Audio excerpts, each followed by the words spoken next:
All right, hey guys, what's up? Here you can see hole 17, par 5. First look at this one. So I'm not too sure about those trees, but we're gonna, at least for the very first time, try to play it up this way. And I do think somewhere around 5 rings.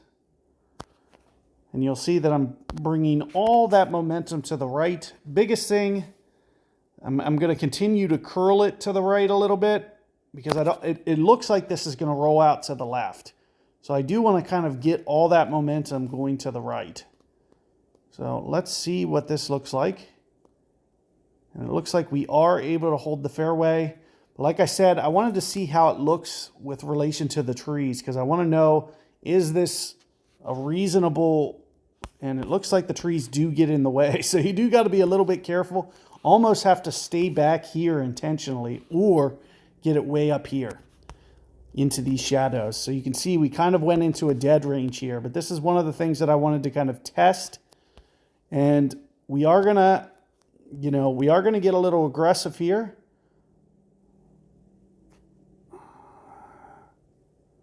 And here you can see the Bigfoot. We're gonna go a little bit out of Bigfoot range.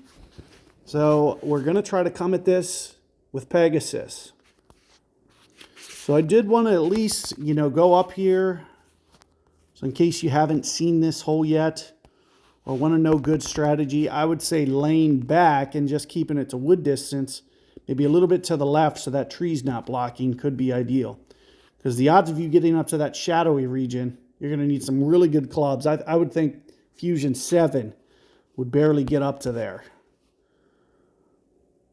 But here you can see kind of what we're faced against.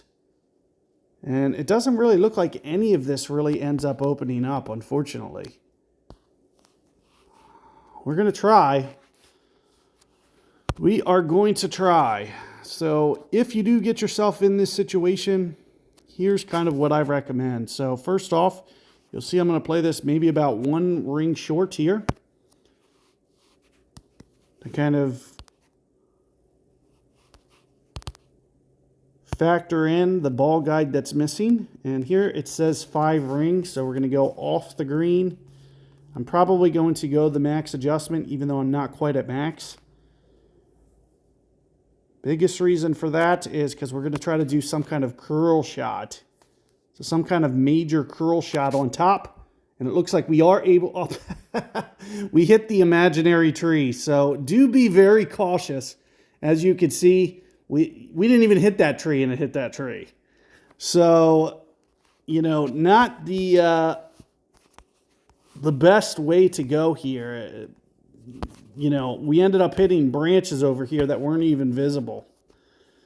So do be cautious with your shots here.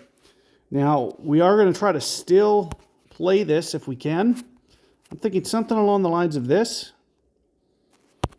Maybe just try to counter that slope that you see.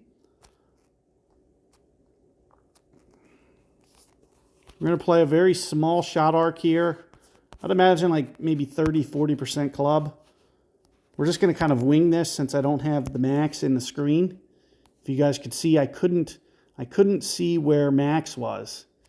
So 3-ish rings sounds good to me.